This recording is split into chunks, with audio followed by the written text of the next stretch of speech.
अभी जब मैं हजरत मौलाना अब्बास रिजवी साहब का ऐलान कर रहा था तो उस वक्त साहब ने कहा कि घड़ी भी देखो, नमाज का वक्त होने वाला है।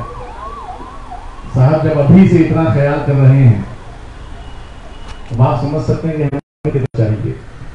इसलिए वक्त काफ़ी हो रहा है और चंद मिनट और बाकी रह गए हैं। साहब आखिरी खिताब करेंगे, उससे पहले मैं ऐलान इस बात का कर रहा हूँ, जैसा मैंने पहले ही आपसे कह दिया था कि अगर आप हजरात में से कोई अपनी परेशानी, कोई अपनी समस्या, कोई अपना मसला रखना चाहता हूँ साहब के सामने, तो अभी वो अपनी किताब में उसका जवाब दे देंगे। आप में से कोई है ऐसा शख्स जो साहब से सवाल करे?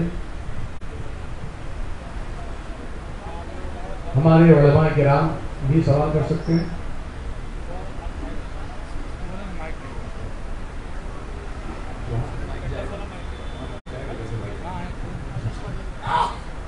कॉर्डलेस है हमारे पास, माइक पहुंच जाएगा आप तक।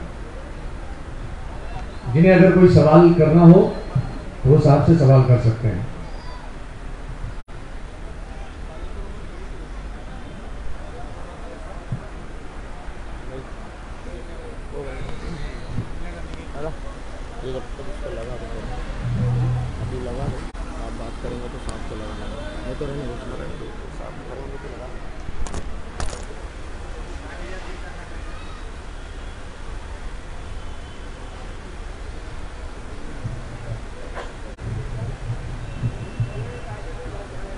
चले खैर, सारे लोगों का इरादा है कि हम साहब को डायरेक्ट सुने। अच्छा, हमारे मुंबई प्रदेश के अध्यक्ष अली जनाब अबुल हसन खान साहब तशरीफ ला रहे हैं। वो अपने मुख्तसर से वक्त में जाना खिताब करेंगे। आप हजरात हमारे सदर साहब को समाप्त करें।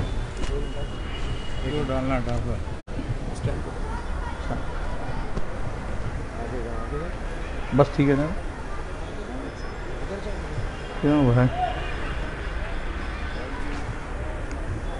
यहाँ तशरीफ फरमा स्टेज पर हमारे नेशनल लीडर एडवोकेट प्रकाश अंबेडकर साहब, मुस्लिम आघाड़ी के मुंबई अध्यक्ष दौलत खान साहब, मौलाना अब्बास साहब मुस्लिम आघाड़ी के नायब सदर, मौलाना मेहंदी साहब, मौलाना हसन रजा साहब और देगर उलमा स्टेज पे तशरीफ फरमा और मेरे सामने नीचे तशरीफ बैठे उलमा इकराम और हाजरीन को आदाब। आप लोग को ये पता है कि आज हम और आप यहाँ इकट्ठा हुए हैं। मुस्लिम के जो हालात चल रहे हैं हिंदुस्तान में, जो हाथ गुजर रहा है, उसके बारे में बहस मुबाहिसा करके आप लोग की जो तकलीफ वो आराम है वो साहब के सामने रखो, ताकि आपके मसाइल को लेके साहब आगे बढ़ सकें। आप लोग को ये मालूम ही है कि जो पैगंबर बिल के लिए साहब ने मेहनत की और जो पेशकश चालू है, जिसमें हर धर्म के फाउंडर जो हैं उनके ऊपर कोई भी गलत बयानी करे तो उस पर कोई एक लॉ बनना चाहिए कि इस तरीके की खुराफात बंद हो सके। मुस्लिम 5% रिजर्वेशन है दूसरा। तीसरा चीज है कि जो हमारे मस्जिद और जो भी धर्म स्थल हैं उनके जो मुदर्रिस धर्म गुरु हैं उनकी सरकारी तनख्वाहें शुरू होना चाहिए, क्योंकि देगर स्टेट में, इंडिया में ही, आपके भारत में ही ले लो, यूपी, बिहार, बंगाल, सब जगह इनको सरकारी तनख्वाहें मिलती हैं, लेकिन महाराष्ट्र में नहीं दी जाती है। उसकी वजह भी महाराष्ट्र गवर्नमेंट क्यों नहीं अदा कर रही, उसका मुतालबा हम लोग कर रहे हैं कि जैसे देगर स्टेट जो है, रियासतें हैं हमारी दे रही हैं, उनको करना चाहिए। उनको यहाँ पर जो भी है उनको भी तनख्वाहें देनी चाहिए, उनको उससे वंचित रखा जा रहा है। और गोंडी के जो एक मसाइल चल रहा है, जो कब्रिस्तान का मुद्दा उठा है,